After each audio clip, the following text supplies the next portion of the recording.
Hi, I'm Melvin Middleton, and this is Counter the Culture. As you can see, I'm still not at home.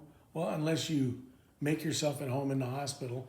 But they're getting ready to move me tomorrow, probably, maybe the next day, to a nursing facility where they do occupational therapy as well as physical therapy.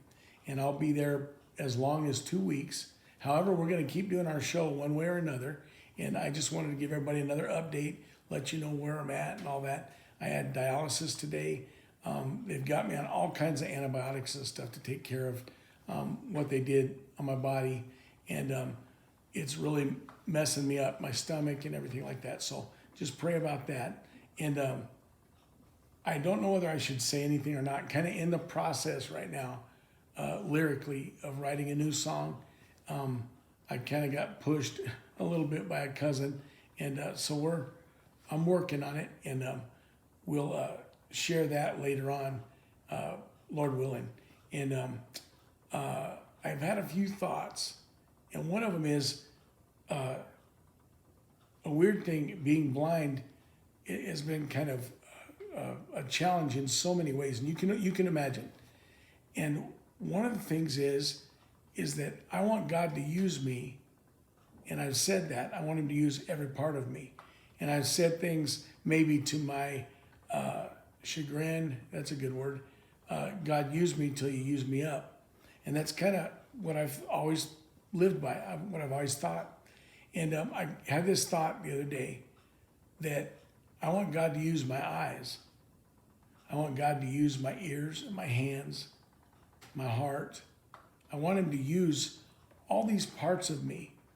And basically what that means is, as He uses those things, He's not going to use them up.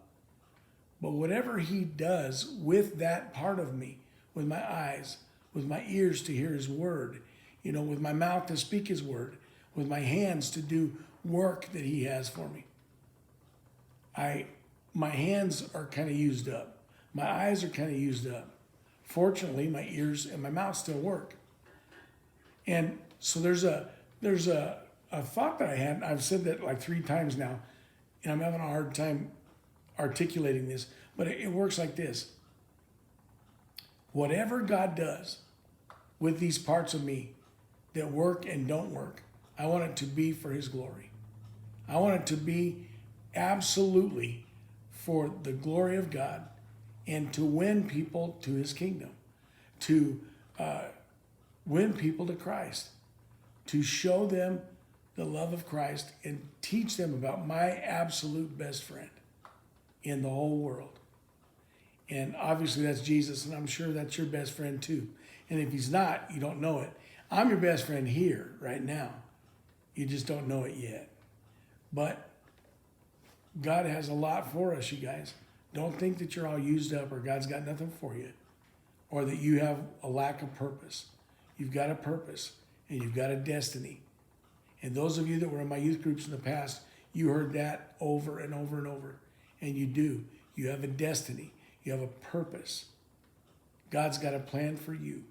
And I believe it ain't over till it's over. And it ain't over. Not yet.